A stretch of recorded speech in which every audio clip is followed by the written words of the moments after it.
Hello everyone, welcome back to my classes. The topic for today is PROM और ये topic एक popular request पे है क्योंकि अक्सर जो स्टूडेंट्स होते हैं अंडर ग्रेजुएट टाइम पे उनको इस टॉपिक को समझने में कहीं ना कहीं थोड़ी सी डिफिकल्टी फेस करते हैं वो। And at the same time जो हमारे हेल्थ केयर प्रोवाइडर्स जो हमारे हॉस्पिटल्स में काम कर रहे हैं उन्हें भी कहीं ना कहीं PRM को लेके कहीं थोड़ी बहुत कंफ्यूजन्स होती हैं और जिसकी वजह से वो उसके मैनेजमेंट को भी लेके थोड़ी सी क्लैरिटी चाहते हैं। तो आज जो टॉपिक हमने सिलेक्ट किया है वो है PROM। इसको मैं बेसिकली 5 सब हेडिंग्स में आपके साथ डिस्कस करूंगी। सबसे पहले we will talk about the definition of PROM. Next I am going to talk about the types of PROM. I am also going to discuss the symptoms and signs of PROM. उसके बाद हम discuss करेंगे complications क्या क्या हो सकते हैं और जो लास्ट हमारा डिस्कशन होगा वो होगा मैनेजमेंट के ऊपर।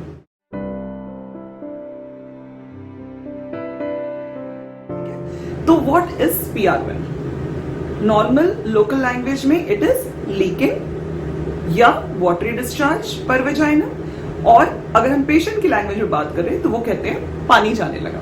ठीक है, तो these are the kind of presentations जो कि या जो कॉमन टर्मिनोलॉजीज हैं, जो नॉन मेडिकल टर्मिनोलॉजीज हैं जो यूज होती हैं इस पर्टिकुलर टर्म के लिए जिसको हम कहते हैं PROM। कॉमनली क्या कहते हैं? Leaking. Okay, now what is this? PROM का फुल फॉर्म क्या होता है? PROM का फुल फॉर्म है pre labour rupture of membranes. ठीक, एक टाइम होता था पहले जब इसको pre mature rupture of membranes कहा जाता था और उसकी वजह से लोगों के दिमाग में ये कंफ्यूजन होती थी कि शायद ये प्री मैच्योरिटी से रिलेटेड है। लेकिन आज के ऑब्सगाइनिक स्टूडेंट्स को ये पता होना चाहिए कि अब प्री मैच्योर वर्ड कहीं यूज नहीं होता, ना PROM में और ना ही प्री टर्म लेबर में। So the terminologies that are basically used are pre labour, और अगर बच्चा समय से पहले पैदा हो जाए तो प्री टर्म। ठीक है, प्री मैच्योर वर्ड को हम अब यूजुअली अवॉइड करते हैं यूज करना in obsgyn. So what is pre labour? Pre labour का जैसे टर्म समझ में आता है वो ये है कि अभी लेबर पेन शुरू नहीं हुआ लेकिन मेम्ब्रेन्स रप्चर हो गए। अब ये कौन सी मेम्ब्रेन्स है जिनकी हम बात कर रहे हैं? तो बेसिकली सबको पता है कि मान लीजिए ये यूट्रस है, ये सर्वाइकल कैनाल है, ये विजाइना है। ठीक है, तो जो बेबी होता है या जो फीटस होता है ये प्लेसेंटा है अगर। ठीक है, this is a rough diagram I am drawing. ये अम्बिलिकल कॉर्ड है and here we have a foetus. तो ये जो फीटस होता है ये एक एमनियोटिक सैक के अंदर होता है और ये जो एमनियोटिक सैक होती है ये पूरे में फ्लूइड से भरी होती है जिसको हम कॉमनली कहते हैं एमनियोटिक फ्लूइड या लाइकर। तो pre labour rupture of membranes का ये मतलब है कि लेबर पेन शुरू होने के पहले ये मेम्ब्रेन कहीं से फट गई जिसकी वजह से जो एमनियोटिक फ्लूइड है या जो लाइकर है वो वजाइना के थ्रू बाहर आने लगा। सिंपल सा इसका यही मतलब है। तो अगर ये मेम्ब्रेन कहीं से भी रप्चर हो जाती है तो क्या होता है कि ये जो लाइकर है ये धीरे धीरे सर्वाइकल कैनाल में से होता हुआ वेजाइना के बाहर आने लगता है और महसूस होता है मरीज को कि मुझे पानी जा रहा है, हालांकि उसको कोई भी पेन नहीं है। क्योंकि जब भी डिलीवरी का प्रोसेस स्टार्ट होता है, जब ट्रू लेबर पेन स्टार्ट होते हैं, जैसे जैसे लेबर प्रोग्रेस करता है तो डिलीवरी होने के पहले धीरे धीरे ये मेम्ब्रेन्स तो रप्चर होंगी, उसके बाद ही बेबी आउट होगा। ठीक है, पर यहाँ प्रॉब्लम क्या है कि लेबर ऑनसेट नहीं हुआ, उसके पहले मेम्ब्रेन्स रप्चर हो गए। So this condition is called as pre labour rupture of membranes. इसको हम लोग 2 टाइप्स में डिवाइड कर सकते हैं। ठीक है, अगर ये रप्चर टर्म प्रेगनेंसी में होता है, टर्म का मतलब मोर देन 37 वीक्स, 37 वीक्स पार होने के बाद अगर ये मेम्ब्रेन्स रप्चर हो जाती हैं लेबर पेन शुरू होने के पहले तो हम उसको बोलते हैं PROM, मतलब pre labour rupture of membranes. अगर यही रप्चर 20 हफ्ते और 37 हफ्ते के बीच में हो जाए तब हम इसको बोलते हैं PPROM। अब ये एक्स्ट्रा P क्या है? ये एक्स्ट्रा P है प्री टर्म, क्योंकि 37 वीक्स के पहले की जो प्रेगनेंसीज होती हैं वो प्रीटर्म मानी जाती हैं, बट आफ्टर 20 वीक्स, क्योंकि 20 वीक्स के पहले के जो भी फीटल लॉसेस होते हैं that is called as an abortion. तो अगर कोई कंप्लेंट आती है महिला लेकर जिसको 20 वीक्स के ऊपर की प्रेगनेंसी है बट अभी 37 वीक्स के अंडर है, तो हम कहते हैं कि उसे PPROM हो गया है, मतलब preterm pre labour rupture of membranes. दोनों ही कंडीशंस में अभी लेबर पेन स्टार्ट नहीं हुआ है, सिर्फ मेम्ब्रेन रप्चर हो गई है और एमनियोटिक फ्लूइड बाहर आना शुरू हो गया है। तो सबसे बेसिक अंडरस्टैंडिंग जो सबको होनी चाहिए वो ये है कि PROM होता क्या है, और ये अलग अलग जेस्टेशनल एज में इसको अलग अलग तरीके से नाम भी है और मैनेजमेंट भी है, जो मैं सब्सिक्वेंटली आपसे डिस्कस करूंगी। आई होप यहां तक सबको क्लियर है। So we go forwards. Now what are the symptom? Symptom सिर्फ एक है, पानी जा रहा है, लीकिंग, ठीक है। That is the most common symptom that a client will come with. इसके अलावा एक सिम्टम और हो सकता है, अगर वो पानी इन्फेक्ट हो जाए, जो कि मैं आगे कॉम्प्लिकेशंस में डिस्कस करूंगी, अगर वो इन्फेक्शन के साथ प्रेजेंट करेगी तब उसको कोरियोएमनिनाइटिस के सिम्टम्स हो सकते हैं। बट बेसिकली जो सिंगल सिम्टम होता है PROM का, चाहे वो टर्म PROM हो चाहे वो प्री टर्म PPROM जिसको हम बोलते हैं वो हो, एक ही कंप्लेंट है। वो क्या है? वो है leaking PV। Now what is the signs? Signs मतलब जो आप एक as a health care provider elicit करते हो।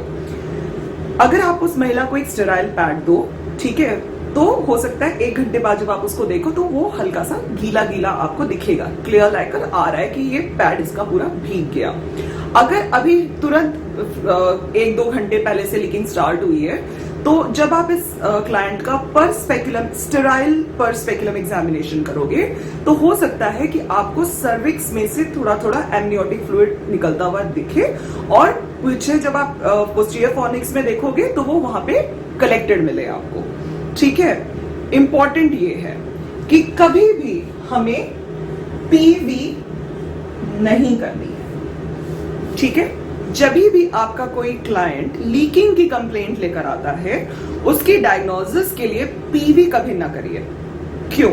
क्योंकि आपको कोई एक्स्ट्रा फाइंडिंग इससे नहीं मिलेगी जो आपको पर स्पेकुलम पे ना मिल जाए। दूसरा, जैसा कि मैंने बोला, अब बच्चे का एमनियोटिक सैक रप्चर हो गया है और vagina is a potential infectious area, तो अगर उसमें हमने PV करा तो चांसेस हैं कि हम अपनी फिंगर्स के थ्रू इन्फेक्शन इंट्रोड्यूस कर देंगे इनटू द यूट्राइन कैविटी। तो कभी भी PV हमें नहीं करनी है to make a diagnosis of PROM और PPROM। Okay, the only diagnosis can be made कि आप सिंपल स्पेकुलम भी देख लीजिए, लेकिन अगर कुछ घंटे बीत चुके होंगे तो हो सकता है कि उस पर भी आपको बहुत क्लियर पिक्चर ना मिले। उस केस में आप क्लाइंट को एक पैड दे दीजिए। अगर आपके पास अल्ट्रासाउंड की सुविधा है तो जब आप उसकी अल्ट्रासाउंड कराओगे तो हो सकता है कि उसका लाइकर रिड्यूस्ड आए, क्योंकि काफी सारा लाइकर ऑलरेडी बह चुका है। तो जो एमनियोटिक फ्लूइड इंडेक्स है अल्ट्रासाउंड पे वो आपको कम मिल सकता है। तो ये तो हो गए इसको सिंपल तरीके सिम्टम्स और साइंस से डायग्नोज करने के। Now coming to what are the complications. जो सबसे ड्रेडेड कॉम्प्लिकेशन है PROM का या pre labour rupture of membranes का, वो है कोरियो एमनियोनाइटिस।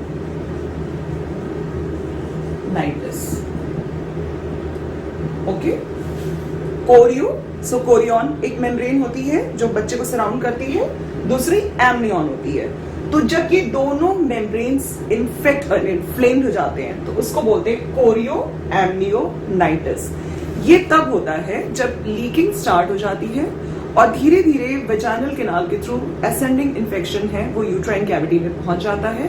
पहले मेम्ब्रेन्स इन्फ्लेम होते हैं, उसके बाद धीरे धीरे वो इन्फेक्शन पूरे यूट्रस और फीटस तक पहुंच जाता है। तो जो सबसे ड्रेडेड कॉम्प्लिकेशन PROM या PPROM का है वो है कोरियोएमनियोनाइटिस, जिसके बारे में मैं अभी और डिटेल में आपसे आगे बात करूंगी। दूसरा एक कॉम्प्लिकेशन जो हो सकता है वो है कॉर्ड प्रोलैप्स, क्योंकि मेम्ब्रेन रप्चर हो गई तो नीचे पोटेंशियल पाथवे बन गया, तो जो बच्चे का कॉर्ड है वो उसके थ्रू बाहर आ सकता है। और cord prolapse is a emergency situation. अगर इमीडिएटली मैनेज नहीं किया गया, अगर हमने उसी समय बेबी को आउट नहीं किया, तो बेबी की इंट्रायूट्राइन डेथ हो सकती है। तो कोरियोएम्नियोनाइटिस है जो इसका सबसे कॉमन या ड्रेडेड कॉम्प्लिकेशन है। कॉर्ड प्रोलैप्स हो सकता है। कभी कभी कुछ पेशेंट्स में एब्रप्शन भी हो सकता है। एब्रप्शन मतलब एक नॉर्मली सिचुएटेड प्लेसेंटा अपने जगह से हट जाए बिफोर डिलीवरी, उसे कहते हैं एब्रप्शन।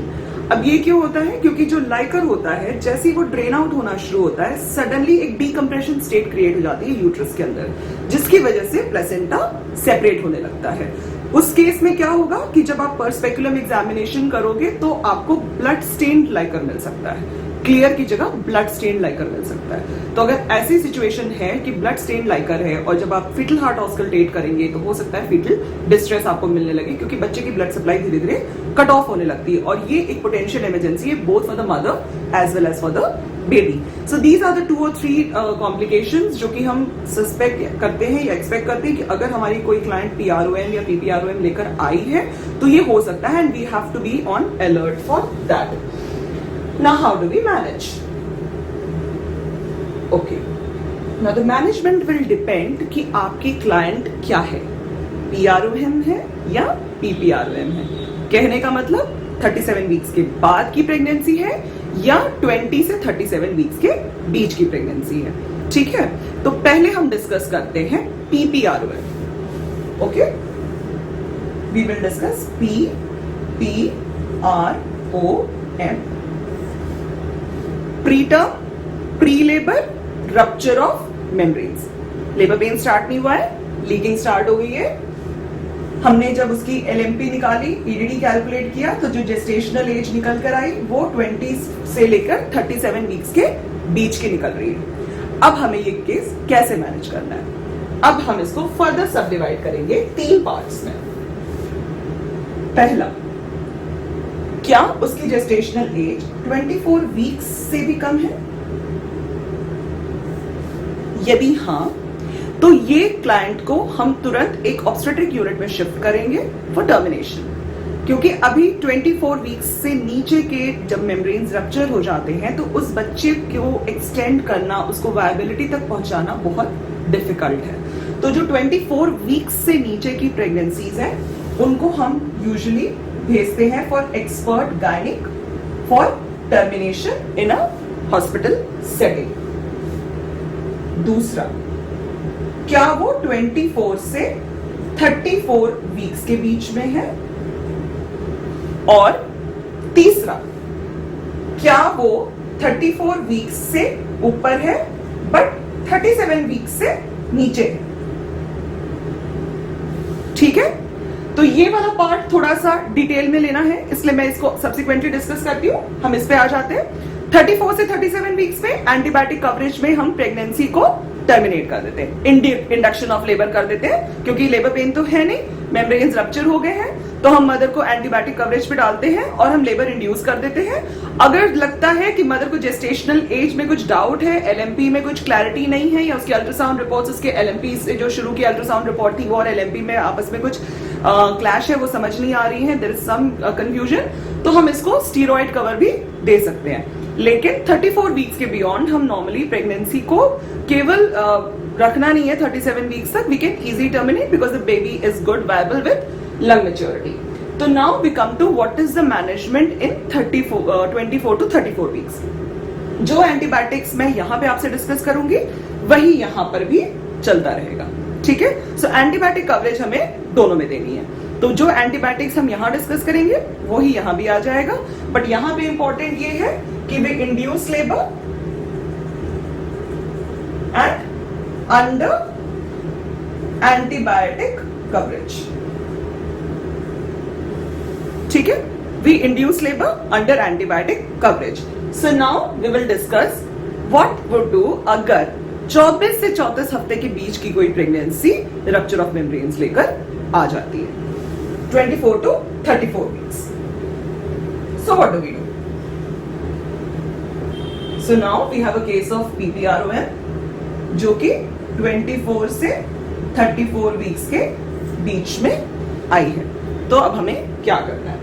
इसमें 2-3 स्टेप्स हैं। सबसे पहले we start antibiotics।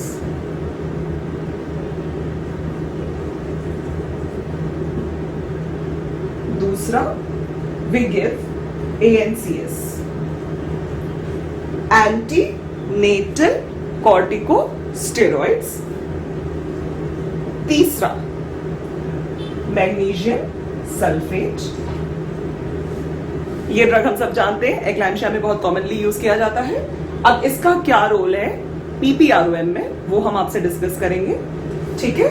And then when to terminate, ये प्रेगनेंसी हम कब तक एक्सटेंड करेंगे, हम इसको टर्मिनेट कब कर देंगे। तो पहले हम डिस्कस करते हैं एंटीबायोटिक्स।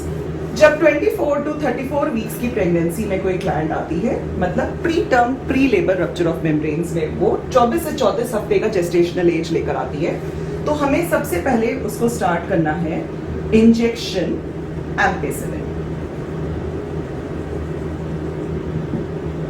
ठीक है।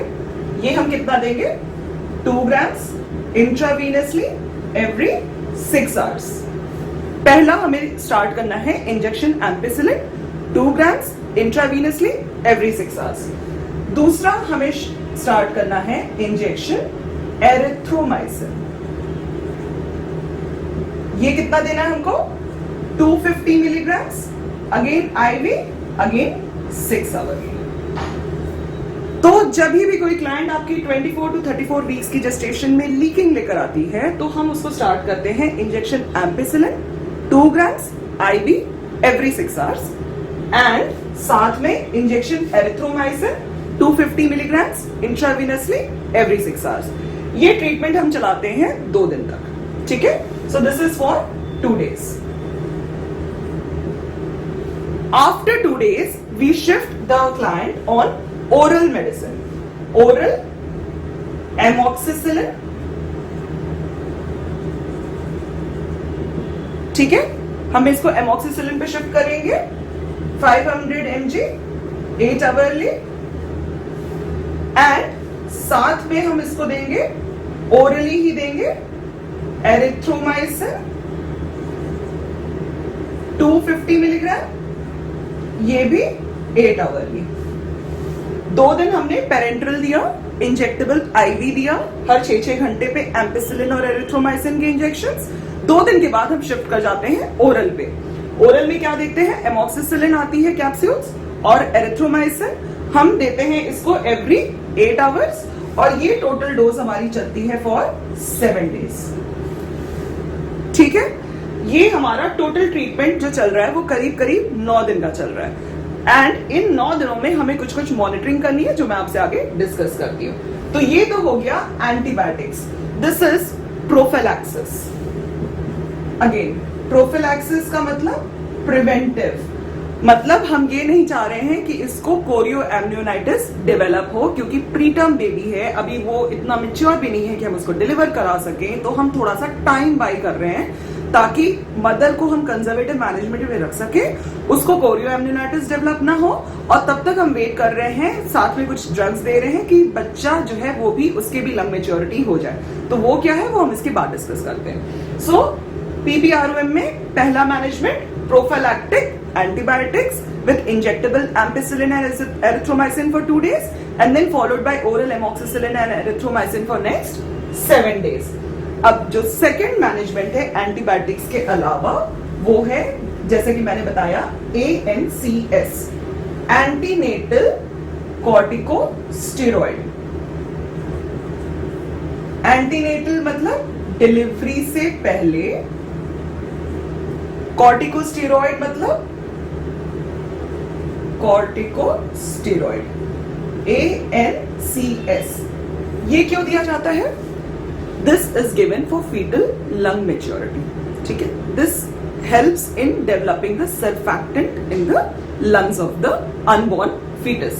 तो हम इस मदर को एंटीनेटल कॉर्टिकोस्टेरॉइड कवरेज पे रख देते हैं ताकि जब भी डिलीवर हो तो बच्चे के लंग्स मैच्योर हो। तो जो गवर्नमेंट ऑफ इंडिया प्रिस्क्राइब्ड या रेकमेंडेड है वो है इंजेक्शन डेक्सामेथासोन।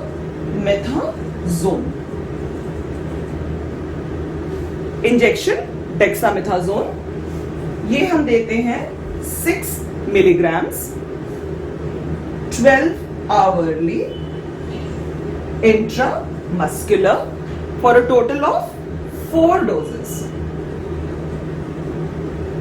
एंटीबायोटिक स्टार्ट करते हैं प्रोफिलैक्टिक, फिर हम मदर को देते हैं injection dexamethasone 6 milligrams IM dose every 12 hour for a total of 4 doses. ये हम क्यों दे रहे हैं? ये हम दे रहे हैं बच्चे की फीटल लाइक मैच्योरिटी के लिए, क्योंकि उसका जेस्टेशनल एज अभी 24 और 34 वीक्स के बीच का निकल कर आया है। ओके, तीसरी ड्रग जो हम देते हैं वो है magnesium sulphate. The third drug that we give is injection MgSO4। MgSO4 का क्या मतलब हुआ?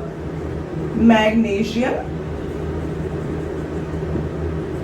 सल्फेट, कॉमनली इसको मैक्सल्फ कहते हैं लोग। अब ये क्यों दिया जा रहा है? एक्लैम्शिया में तो देते हैं, सबको पता है। यहां पे क्यों दिया जा रहा है? यहां पे इसलिए दिया जा रहा है क्योंकि जो मैग्नीशियम सल्फेट है it is acting as a neuro protective agent. Neuro मतलब ब्रेन प्रोटेक्टिव एजेंट। तो ये देखा गया है कि जब हम किसी प्रीटर्म बेबी को मैग्नीशियम सल्फेट कवरेज देकर डिलीवर कराते हैं तो उनके अंदर सेरेब्रल पाल्सी डेवलप होने के चांसेस बहुत कम हो जाते हैं। तो इसको कैसे दिया जाता है? इंजेक्शन मैग्नीशियम सल्फेट को हम 4 ग्राम बनाते हैं डिसॉल्व करके। एक्लैम्शिया में आपको पता है हम एक 20 ml के सीरिंज लेते हैं, उसमें हम 12 ml नॉर्मल सलाइन लेते हैं, 8 ml हम डालते हैं magnesium sulphate 50% weight by volume. तो वो बन जाता है हमारा 4 ग्राम मैग्नीशियम सल्फेट। इसको हम देते हैं slow IV over 20 minutes. Okay, so we give injection magnesium sulphate 4 grams slow IV over 20 minutes to act as a neuroprotective agent। एक बार ये 4 ग्राम हम IV दे देते हैं, उसके बाद हम इसकी मेंटेनेंस डोज चलाते हैं 1 ग्राम per hour IV for 24 hours. एक बार हमने ये 4 ग्राम दे दिया स्लो IV 20 मिनट में, उसके बाद हम पेशेंट को अगले 24 घंटे के लिए मेंटेनेंस डोज पे डाल देते हैं and that is 1 gram per hour, और 24 घंटे के बाद ये फिनिश्ड। इसके बाद हम इसको रिपीट नहीं करेंगे। तो जो ये मैग्नीशियम सल्फेट है this acts as a neuroprotective agent to protect against cerebral palsy in the preterm baby. तो ये तो हमने 3 मेडिसिन दे दी जो PPROM में हमारी महिलाएं आई हैं। अब इसके बाद हमें मॉनिटरिंग करनी है मदर्स की, क्योंकि अभी हम इनको इमीडिएटली डिलीवर नहीं करवा रहे। ओके, तो हम इनको मॉनिटर करते हैं। तो हम इनको क्या करते हैं? एक तो एंटीबायोटिक और उस कवरेज पे रखते हैं, हम लगातार इनका फीटल हार्ट मॉनिटर करते हैं हर शिफ्ट में 2 बार कि बच्चा कहीं फीटल डिस्ट्रेस में तो नहीं जा रहा। हम मदर को मॉनिटर करते हैं। क्या क्या मॉनिटर करते हैं मदर को? मदर को कहीं फीवर तो नहीं आ रहा है, उसको कोई एब्डोमिनल पेन तो नहीं डेवलप हो रहा है, मदर को कहीं कोई फाउल स्मेलिंग डिस्चार्ज तो नहीं डेवलप हो रहा है, मदर जो लाइकर निकल रहा है वो कहीं ब्लड स्टेन्ड लाइकर तो नहीं है, क्योंकि हमने डिस्कस किया कि अगर ब्लड स्टेन्ड है तो चांसेस है कि एब्रप्शन हो रहा होगा।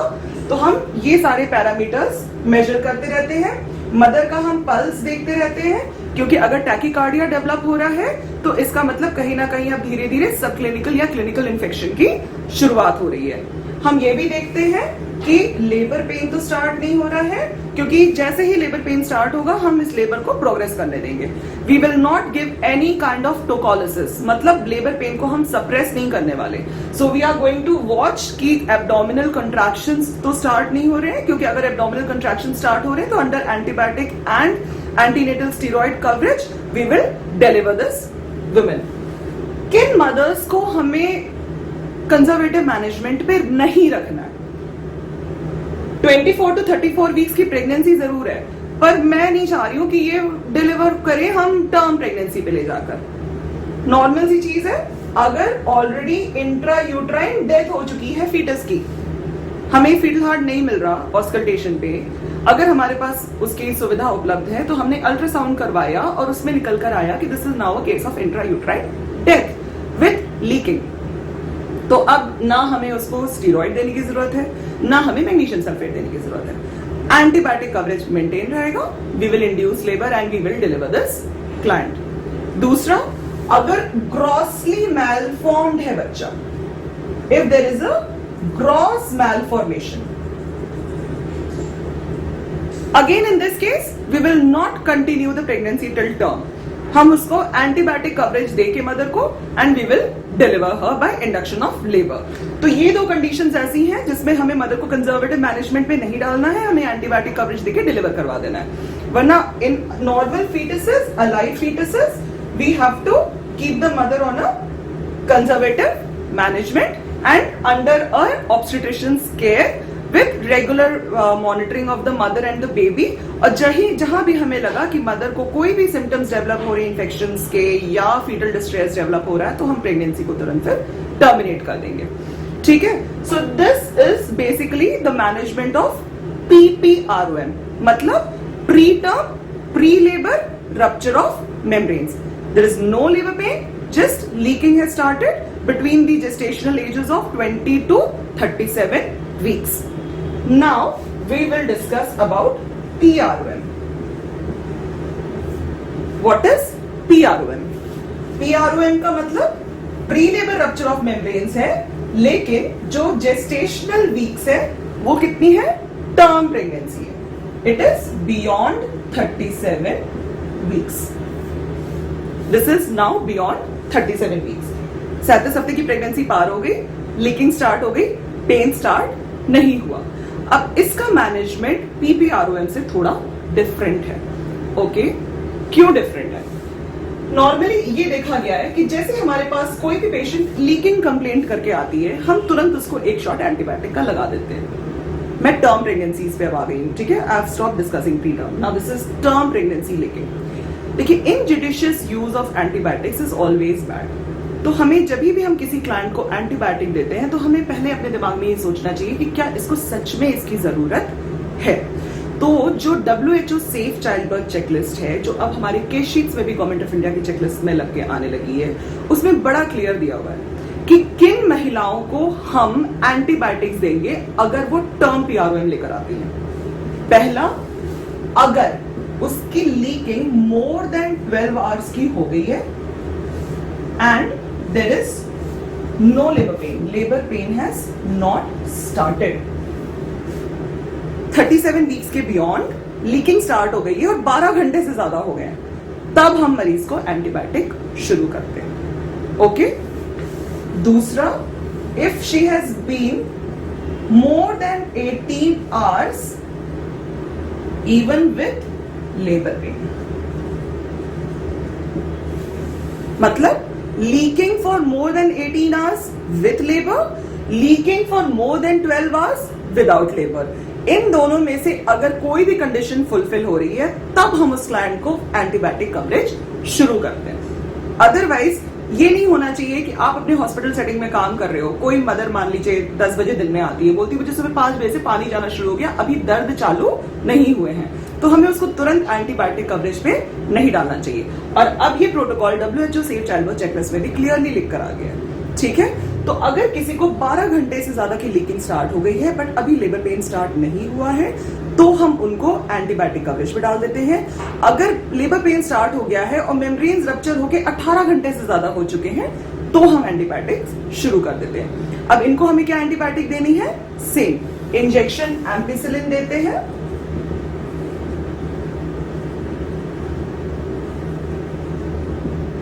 2 ग्राम देते हैं, IV देते हैं, एवरी 6 आवरली देते हैं till the client delivers.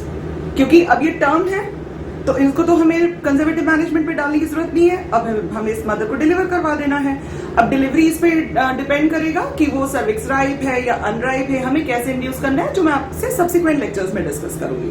But हमें ये समझना है कि 37 वीक्स के बियॉन्ड जब लीकिंग स्टार्ट हो जाती है या PROM हो जाता है, तो हमें मदर को कंजर्वेटिव मैनेजमेंट पे रखने की जरूरत नहीं है, हम मदर को डिलीवर कराएंगे but under antibiotic coverage if she has leak for more than 12 hours. Now उम्मीद ये की जाती है कि जब लीकिंग स्टार्ट हो जाएगी तो अपने आप 12 घंटे के अंदर लेबर पेन भी स्टार्ट हो जाएगा। अगर वैसा नहीं होता है तब हमें मदर को इंड्यूस करना पड़ता है। अदरवाइज लीकिंग स्टार्ट होने के बाद एक्सपेक्टेड होता है कि with in the next 12 hours this mother who is more than 37 weeks she will go into spontaneous labour. तो उस दौरान हमें सिर्फ उसको मॉनिटर करना है। जैसे कि हम pre labour rupture of membrane से मॉनिटर कर रहे थे, we look for foetal heart, कोई फीटल डिस्ट्रेस तो डेवलप नहीं हो रहा, वी लुक कहीं एब्रप्शन तो नहीं हो रहा, वी लुक कि कहीं कॉर्ड प्रोलैप्स तो नहीं हो रहा, मदर को कोई इन्फेक्शन के सिम्टम्स तो नहीं या साइंस तो नहीं डेवलप हो रहे।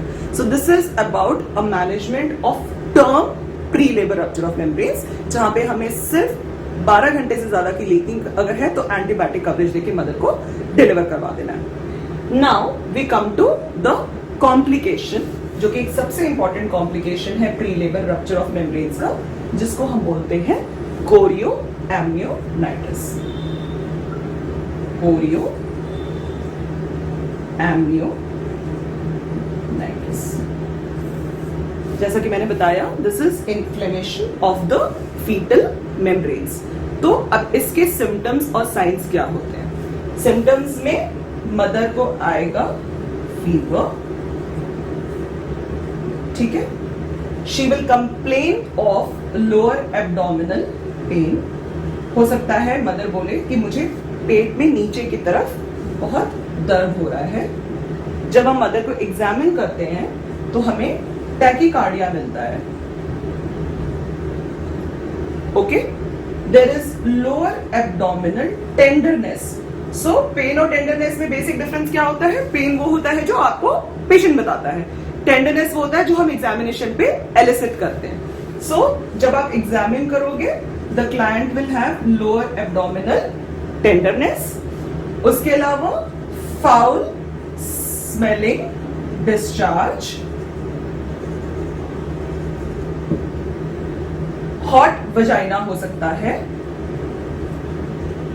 These are the symptoms and these are the signs of chorioamnionitis in a mother who is complaining of leaking at any gestational age, term या preterm। फीटस में क्या मिलेगा हमको? Foetal distress. फीटल डिस्ट्रेस जो commonly हमको मिलता है वो होता है टैकीकार्डिया।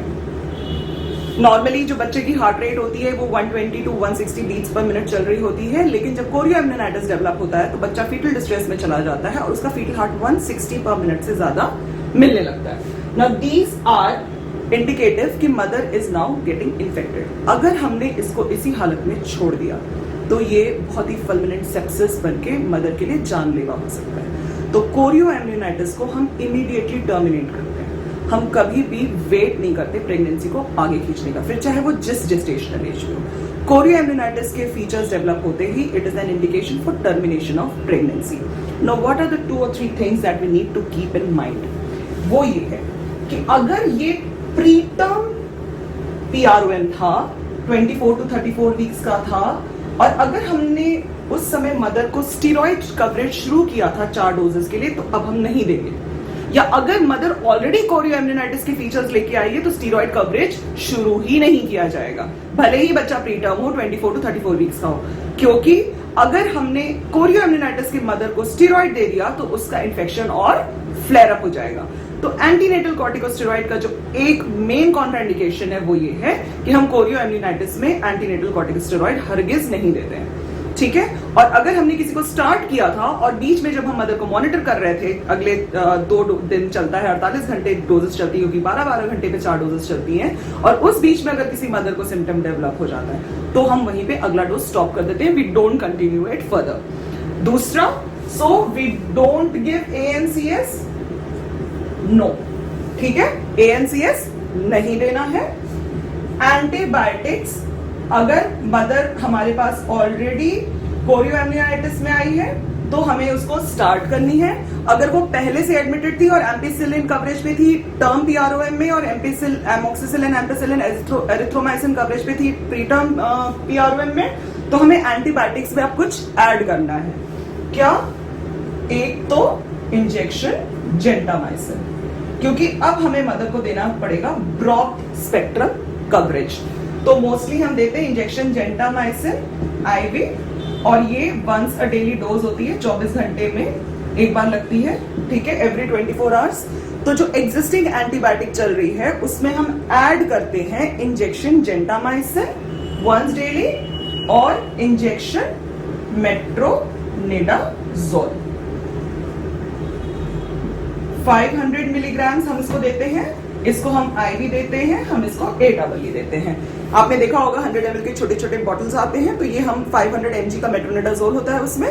तो एम्पिसिलिन के साथ साथ we start the mother on gentamicin and metronidazole, क्योंकि अब इनके अंदर सिम्टम्स आ रहे हैं इन्फेक्शंस के, which is indicated that the mother is developing chorioamnionitis. And now this is an indication for immediate termination. हम तुरंत प्रेगनेंसी को टर्मिनेट करेंगे, इंड्यूस करेंगे, डिलीवर कराएंगे, फिर चाहे वो बच्चा प्री टर्म हो चाहे वो बच्चा टर्म हो, क्योंकि अगर हमने इसको अनट्रीटेड छोड़ दिया तो चांसेस ये हैं कि this will develop into fulminant sepsis and it may be killer for the mother as well as for the baby. तो ये इन ब्रीफ था the discussion on PROM leakage, also called as pre labour rupture of membranes. I hope ये lecture सबको पसंद आया होगा, आपके दिमाग में जो day to day clinical management में डाउट्स आते होंगे वो क्लियर हो रहे होंगे। So if you like this video, please like, share, comment and subscribe to my channel learn OBG with doctor Vandana. Next session में आपके साथ लेकर आऊंगी on antenatal corticosteroids for management of pre term labour. Till then, keep watching, stay happy. Bye everyone. To get more updates, subscribe to our channel and hit the bell icon.